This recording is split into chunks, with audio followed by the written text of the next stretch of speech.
Okay. Today is July 17th, 2013. My name is Phil Hernandez.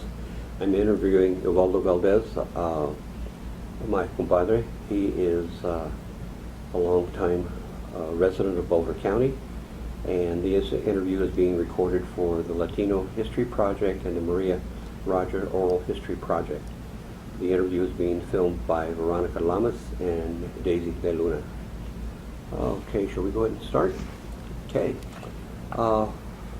Valdez, when and where were you born? I was born in a little village in central New Mexico named Abo, A-B-O, Abo, New Mexico, in 1940, December 19th, 1940. Abo is a little village of about 12, right now at this date, 12. At its highest, it maybe had 24 residences. It was a little farming community in the Estancia Valley, which is a very fertile valley in central New Mexico. My parents were farmers, business people. Okay, thank you. Can you tell us about your extended family and about you started talking about your roots in New Mexico. Could you expand a little bit about that? And my family lived, or my parents lived in a it was called a merced, which is a Spanish land grant that was received by the Valdez family in about 1549, something like that.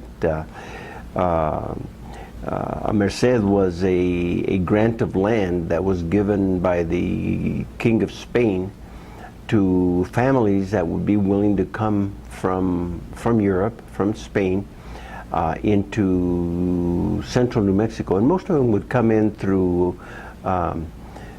central Mexico and move immediately up into what's present day the Rio Grande Valley of central New Mexico. This merced, or this land grant, was originally, as I said, a Spanish land grant. When that, after the Mexican Revolution, when that part of the country became part of Mexico, then it was recognized by the Mexican government, and ownership of the land was transferred and recognized by the then Mexican government. Later on, after the Treaty of the War with Mexico and the Treaty of Guadalupe Hidalgo, that part of New Mexico became part of the United States, and the United States, through a program called the Surveyor General, did exactly the same thing. They recognized ownership of that land, and it was about 400 acres. My family on my dad's side owned about 400 acres. My dad would farm that land. Some of my other relatives, uncles, my grandfather used to herd sheep in that area in the summertime, and in the wintertime, after the railroad came through, they would work for the railroad. So basically, that's what kept that little town. Today, there are probably 12 homes in Abo. And most of us are from someplace else. We all go back to visit, but we're from someplace else. Very good. When did you first arrive in Boulder or Boulder County, and what were your early impressions of the area? As a youngster, I went to school we moved out of Abo in 1948 because of the drought. We went into Albuquerque, and that's where I went to elementary, junior, and senior high school. After I graduated from high school, I went to the University of New Mexico, where I graduated in 1967. Then I taught at the local high school, the high school that I attended. I taught there for about 3 years. I was the head wrestling coach and social studies teacher. In 19 '68, I had the opportunity to come to Colorado to work on my master's degree. So I enrolled at the University of Denver and was there for 2 years. After receiving my master's degree in late '68, we moved to Boulder in 1969. And what position did you fill in Boulder when you came to Boulder? Never intending to stay, my plans were to come complete my master's degree and go back to Albuquerque, where I had a job. I had simply taken a leave of absence, but a job opened up and was published here in Boulder with the Boulder Valley Public Schools. It was a position, the title of which was Director of Community Information and Services. After a long discussion with my wife, I decided to apply for the job, and by God, I got the job. So we moved to Boulder in June of 1969. It was a tough decision to make. Very frankly, I was the one that was most reluctant to leave New Mexico and come to Boulder. My wife, was being the adventurous person that she is, was the most open to that possibility of picking up, leaving our families back in New Mexico and coming into a strange land, so to speak, in Boulder, Colorado. So I took the job. Again, the job was Director of Community Information and Services. Well, it wasn't too long after I started my job that the in-services part of it was, I came to learn, was the major portion of my job, because that was the portion of my job that was least clarified. The community information had me being the primary information officer for the school district, and it was an interesting change of focus for me, but it was something that I enjoyed. I enjoyed doing that. The and services part of my job had me be the school liaison to the community at large in Boulder.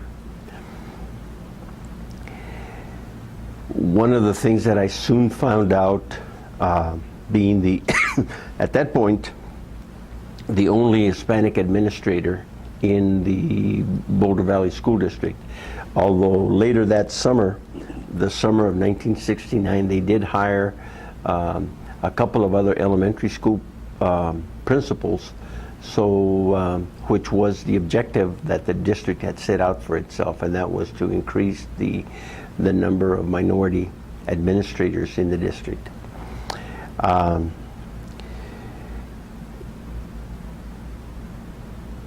In that role, I found it to be quite challenging, in that exactly what I was to be doing with the end services part of it and with the community was not at all clear.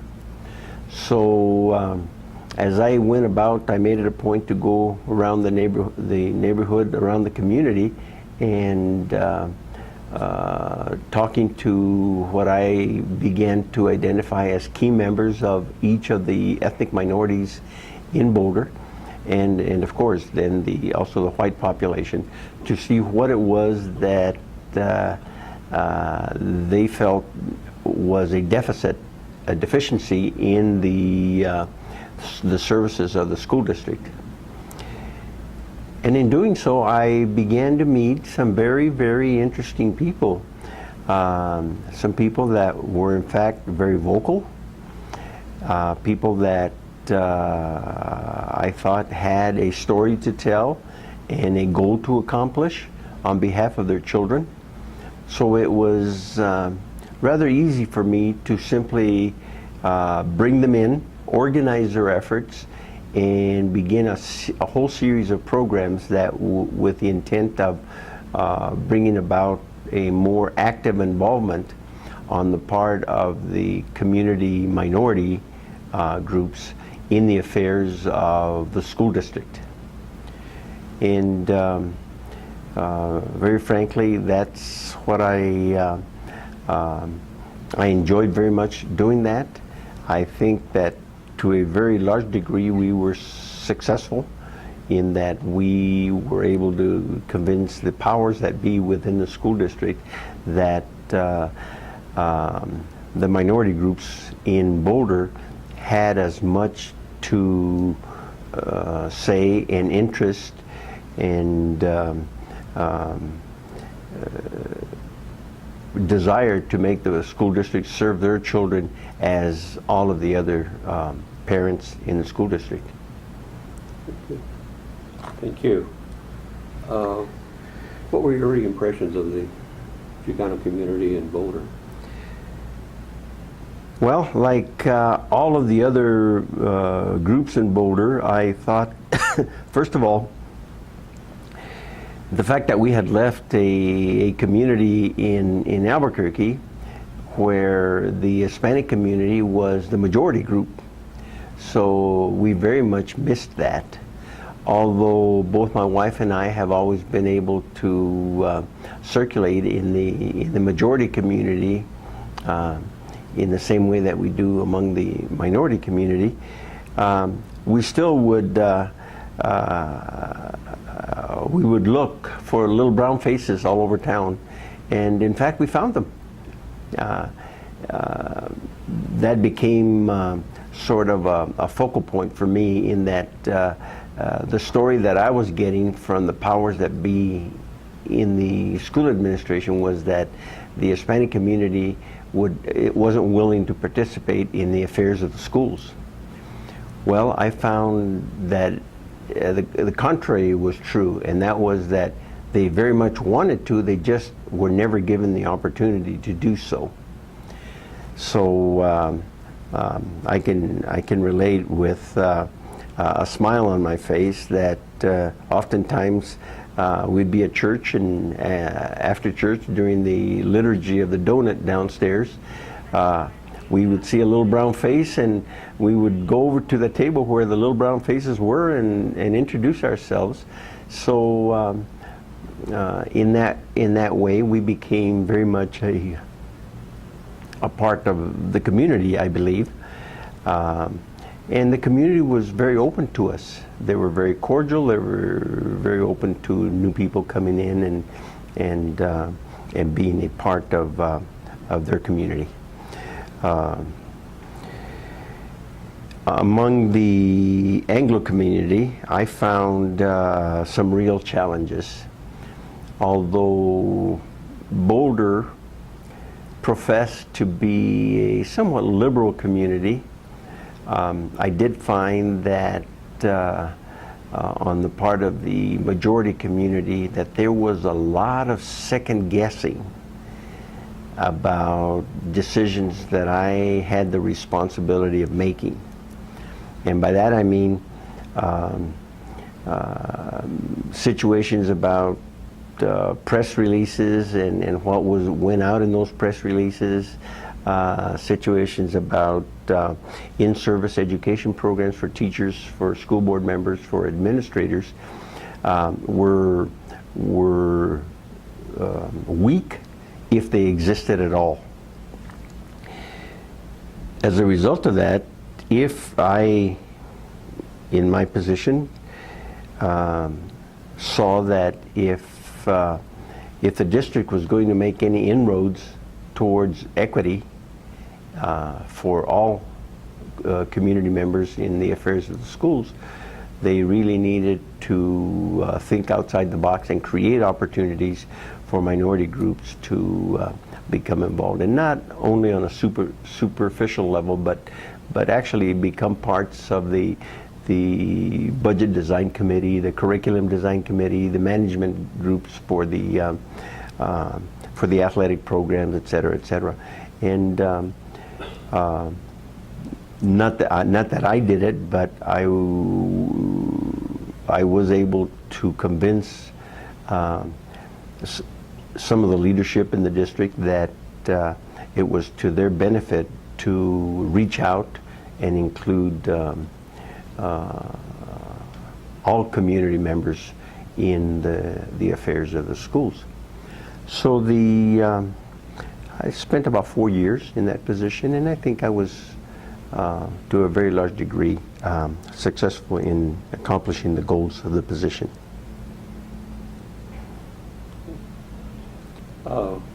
We've discussed before your activities athletically and socially and civic involvement with the high schools and colleges. Would you like to share those?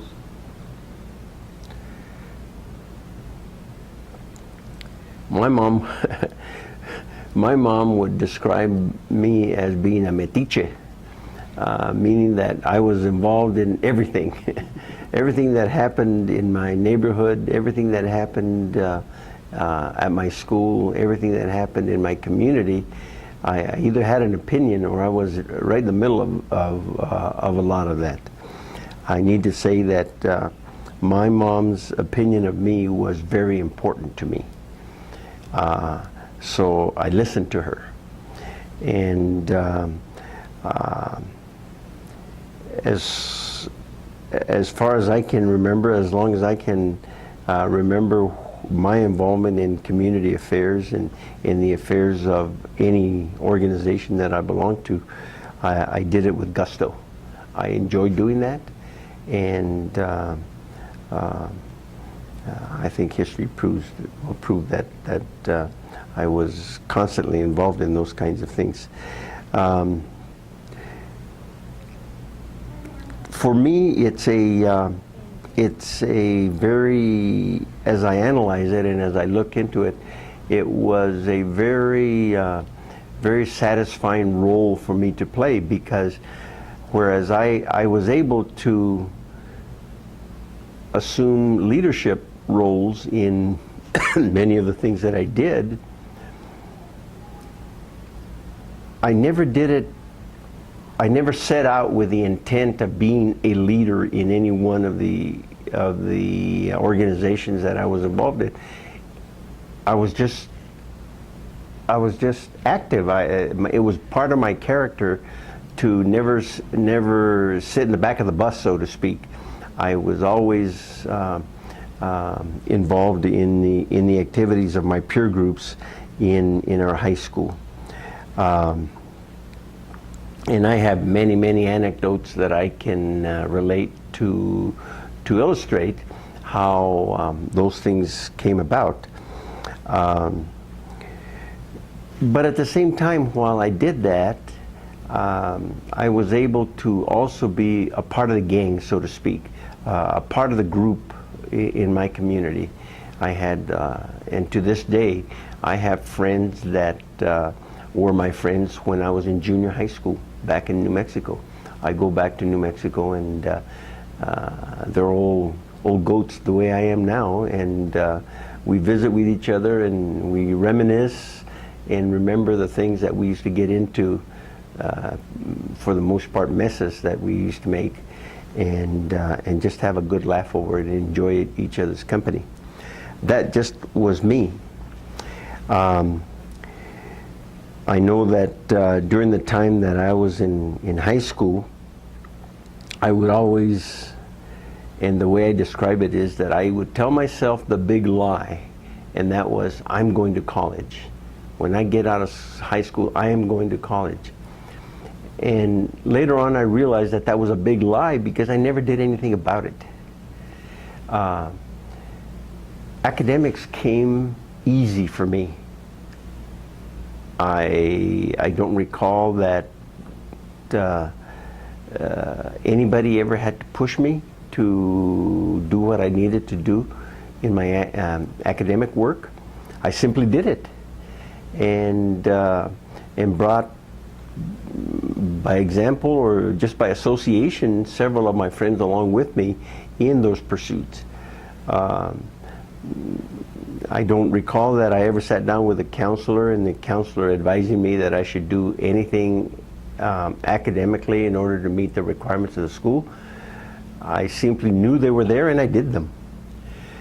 When I was a sophomore in high school, we had to travel a considerable distance to go to the one high school that served our area. And one of the interesting stories that I think illustrates my character, so to speak, was that in the yearbook for my sophomore year, I'm in the group photo for about 12 or 15 of the clubs, none of which I was a member of. I would simply, when they would announce that they're taking pictures for the Latin club, I would simply leave class and go get in line, and they'd take my picture with the Latin club. When they were taking pictures of the tennis team, that's an exaggeration. I would simply show up, and all of a sudden I was the manager for the tennis team. And we have a good laugh over that. But basically that's what it was. The one thing that the one anecdote that I will tell you is that I was a member of the Spanish club during my sophomore year. And I was a member of the Spanish club in name only, because I didn't do much.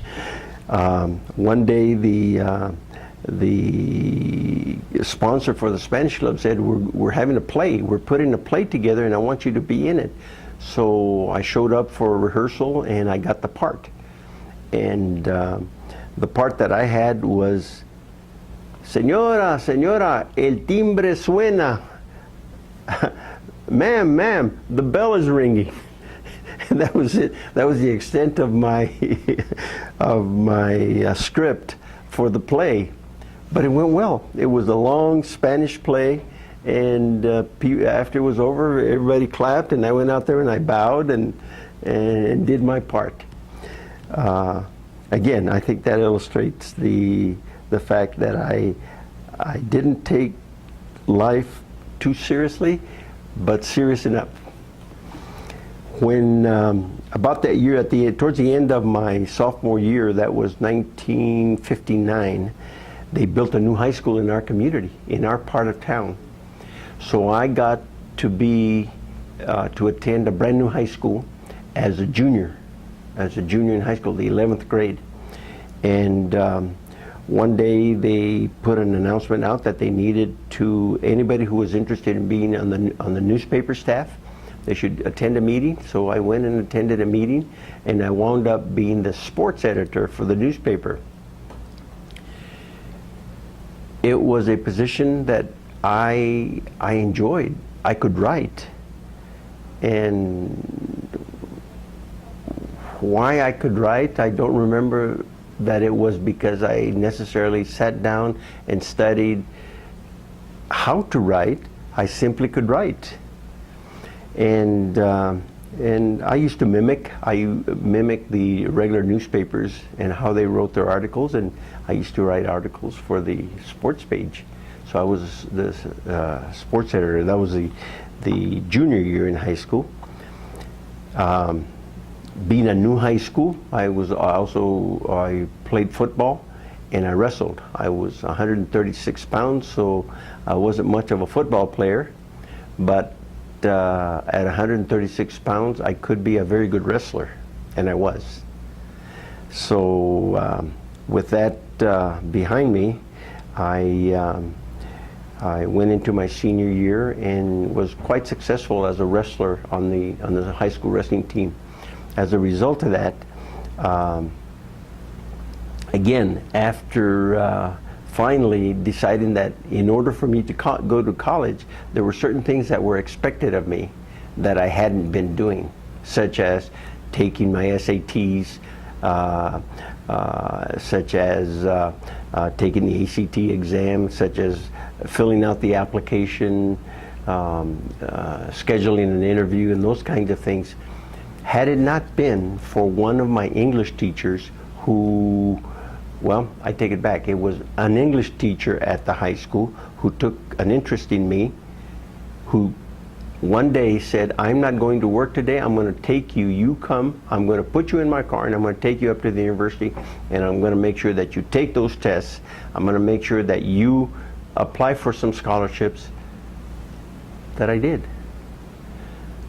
And I say that story because when you look back, I firmly believe that there was very little that I accomplished without the help of somebody.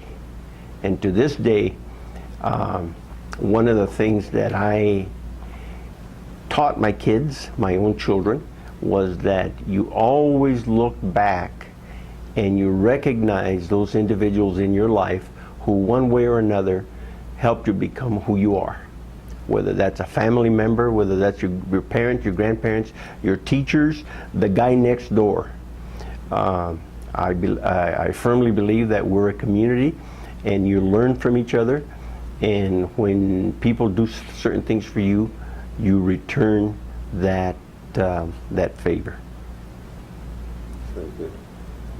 I know you're going to just interject that you're always helping somebody, and it's amazing that you would serve on a board, get over with a meeting, and then go help somebody hang a door.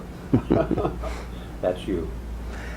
You've taken on the challenge of several very important political or civic positions in Boulder or Boulder County. What motivated you to enter the political and civic arena? I think it was my mother's guidance. When I look back, I spent an awful lot of time by my mother's side. And with respect to doing what I do to help others, I can remember an adage that she would use all the time, and that was, basically she would say, si algún día vas a pedir, debes estar dispuesto a dar hoy. And in essence that means if someday you're going to ask for something, you must be willing to give today. And I remembered that. I remembered it because she told me several times. My mom was a strong woman who, in spite of my father trying very hard to say that he was the head of the household, my mother was the head of the household. My dad took care of the daily bread issues. He would work, bring in the money, but my mom made every other decision. When we went to church, where we went to school, what we wore, what we didn't wear. To this day, despite the outspoken young man that I was, there is no question but that the motivation behind who I am was my mother's guidance. In your past involvement, what issues have been the most challenging, and in which have you been the most successful?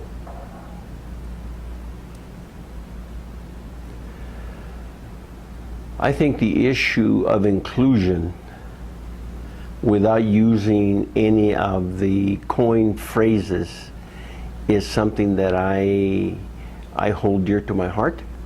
I think it is important that as an individual you recognize what other people give you that they have, be that wisdom, be that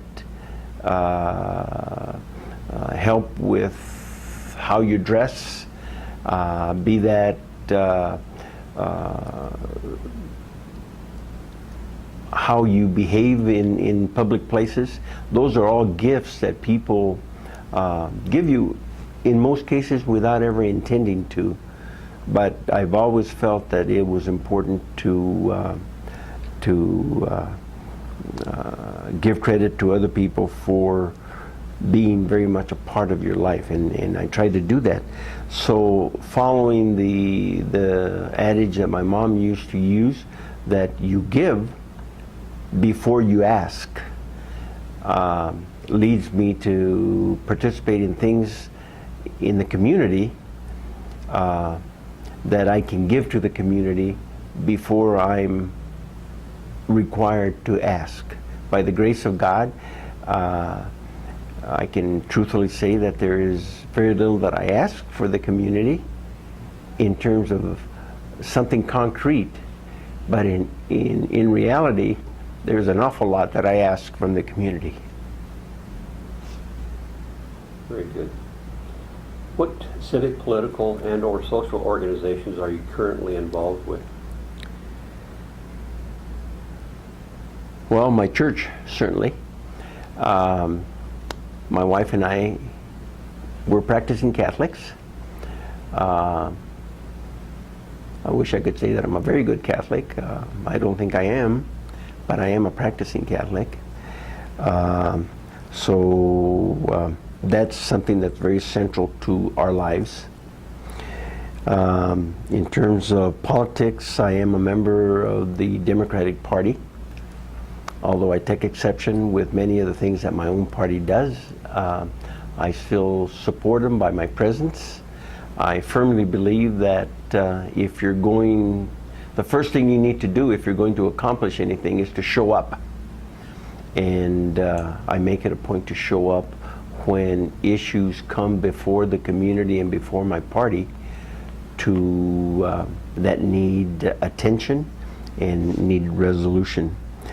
In a more concrete level, I presently serve on the advisory council for the local improvement district in my community, which is an improvement taxing district that utilizes sales tax money to maintain the infrastructure and the economic vitality of the community.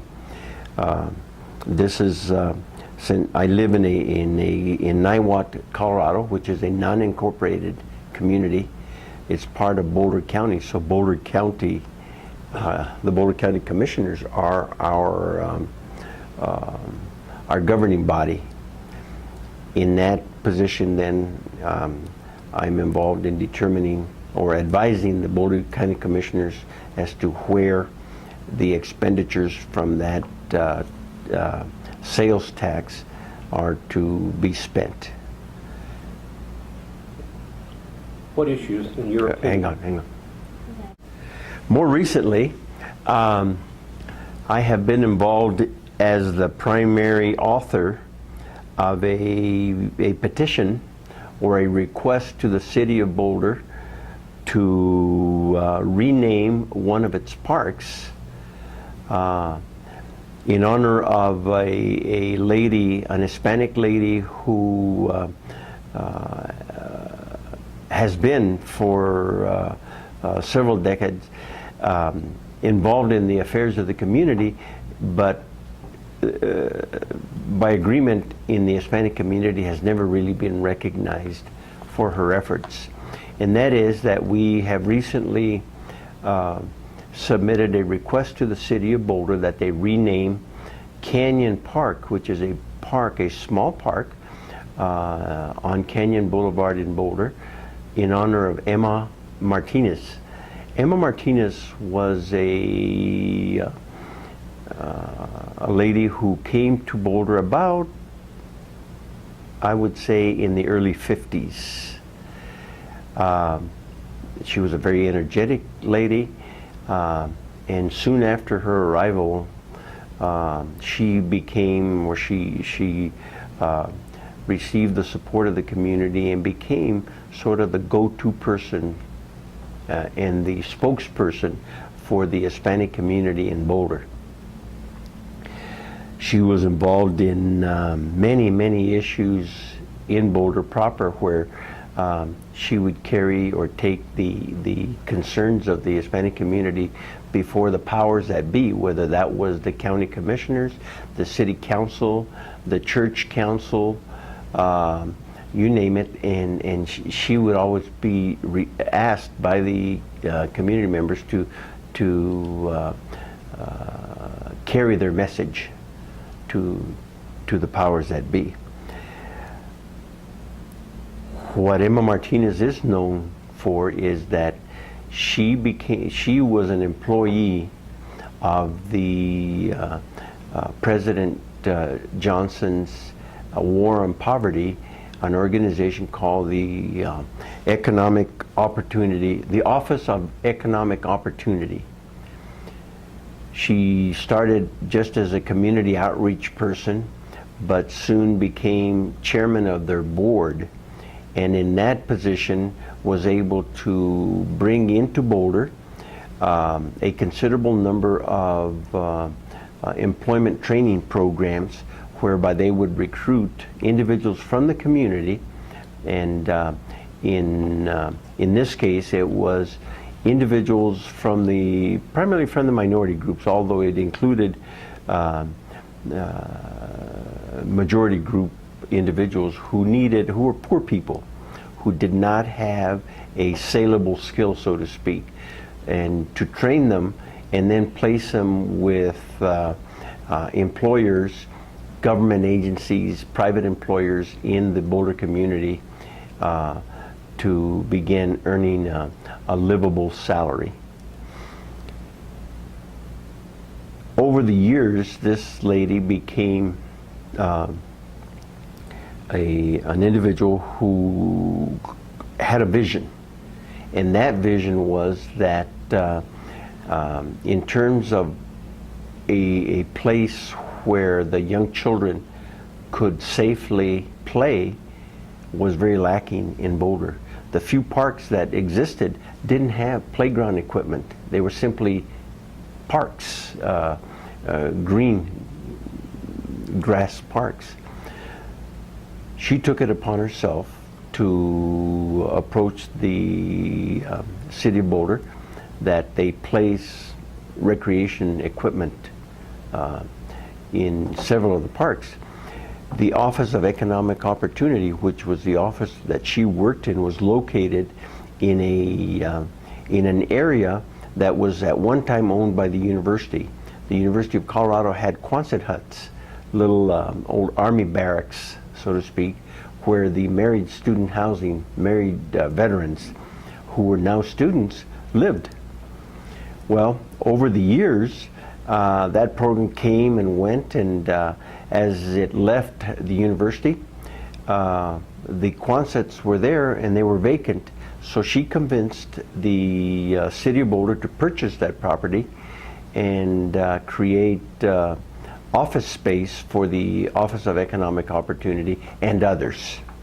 So several nonprofit organizations now had a place for them to conduct their business. Shortly thereafter, that property came under the ownership of the school district, and it was when the school district was ready to get rid of that property because they no longer had use for it and opened up for development to have homes, I suppose, built in that on that property. She went before the city and suggested that that would be a good place for a park. Her argument was convincing enough that the city council in fact created a park on that property, and in a very creative move by the city, they named it Canyon Park because it was a park located on Canyon Boulevard. Canyon Boulevard was the former Water Street, so it was one of the primary access points or access drives into some of the ethnic communities in Boulder. Emma, years after, left that position and went on to private entrepreneurial kind of activity, and any kind of recognition for her work was sort of forgotten. So the Hispanic community thought it was important, and not so much for Emma Martinez as much as it was, in a more general sense, a recognition of the contributions of the Hispanic community to the city of Boulder. She happened to be the most visible of our leaders, and so it was her name that we presented before the board. As this interview takes place. It still has not happened, but we have been given every assurance that before the end of the summer 2013, that would happen. So we're all anxiously anticipating that in just a few short months, we're going to have a park in Boulder named after one of the more respected members of our community. Do you think it's important that the city recognize that there was a Hispanic community, Mexican-American community in Boulder? Absolutely. Absolutely. And the rationale for that is, why would anybody, any one of us, feel that education is important? It's important because of the recognition that we get and the work that we can do that constitutes enough reason to be recognized for your work. Without a doubt, there are many programs in Boulder that the Hispanic community had a very direct role in its success, yet it went by the wayside, as if very little effort by anybody that warrants recognition was ever there. So yes, I think we need to be able to show to our children that what you do makes a difference, and what you don't do also makes a difference. And on the more positive sense, it is those things that you do where you're focusing on a need by your community that really makes a difference. So yes, I think to recognize that Boulder is what it is, not only because of the white settlers in Boulder, but rather the mixed community that has always been present in Boulder. What issues, in your opinion, are the most pressing for the city of Boulder and for Boulder County as a whole? I think balance. When you look at the lobbying efforts of some of the more vocal members of our community, they tend to be both within the city of Boulder and throughout Boulder County. They tend to be of an environmental nature. They tend to be of a scientific or educational nature. As important as education is, I think some attention needs to be given to programs that create an economic vitality for the town, for the city. And when you talk about economic vitality, the city and the county needs to not overlook the fact that manual labor is as important to the welfare of a municipality as any other type of economic endeavor. So that needs to be, and when I say balance, there always has to be a balance between social issues and political issues, social issues and environmental issues. As important they are, I'm not discounting the fact that environmental issues are not important, but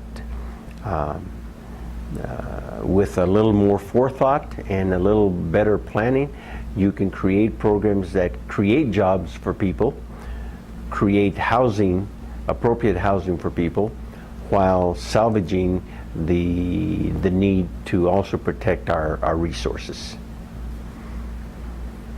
With your history of involvement in the affairs of your community, you have obviously developed a personal and professional philosophy. Can you discuss this, and how does your philosophy guide you in the manner in which you address your leadership roles? I think I addressed that earlier, and basically that is that I try to guide my activity by not losing sight of the fact that one gives before one asks for. And that very frankly came and has stayed with me from another adage that my mom used to use when she was sort of slapping me across the face and telling me, pay attention. And that was that she would say, ten orgullo, pero no seas orgulloso. In English, have pride, but don't be proud. My mom was able to make the distinction between having pride and being, having pride in who you are, what you do, how you do it, and being proud. Because being proud implies that you're looking down at people, that you are too proud to consider them your equal. You are too proud to not believe that you're better than they are. Ser orgulloso, to be proud. Her adage was, have pride, don't be proud. And in that stead, that has always been sort of my personal philosophy, that I do things and I try to do things well. Not so much because I want people to be proud or recognize me for that, but rather because if you're going to do something, I think it's worth doing well, or don't do it at all.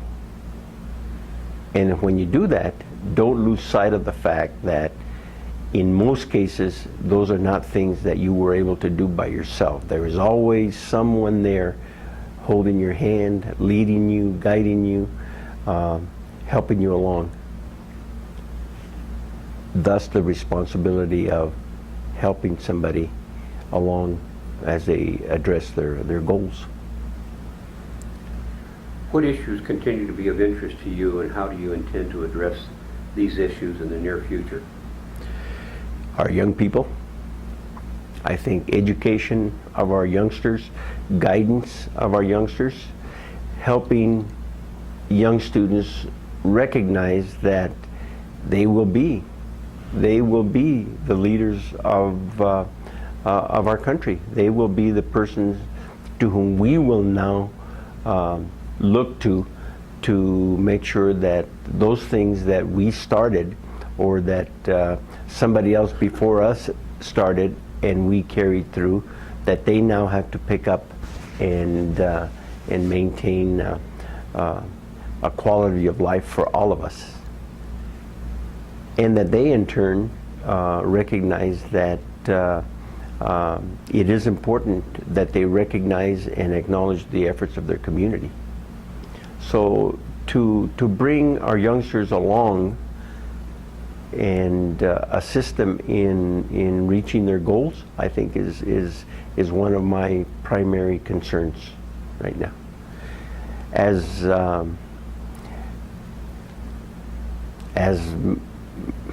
I advance in age, there won't be very many other things that I can do physically, but I know that there will always be something that I can do mentally, and as an example to youngsters to see that they contribute to their community. Is there any other topic that you have not addressed that you'd like to spend some time talking about? I think for the most part we've covered about everything that I would want to share with the community. Very good. Thank you. That concludes our interview with Euvaldo Valdez. Thank you.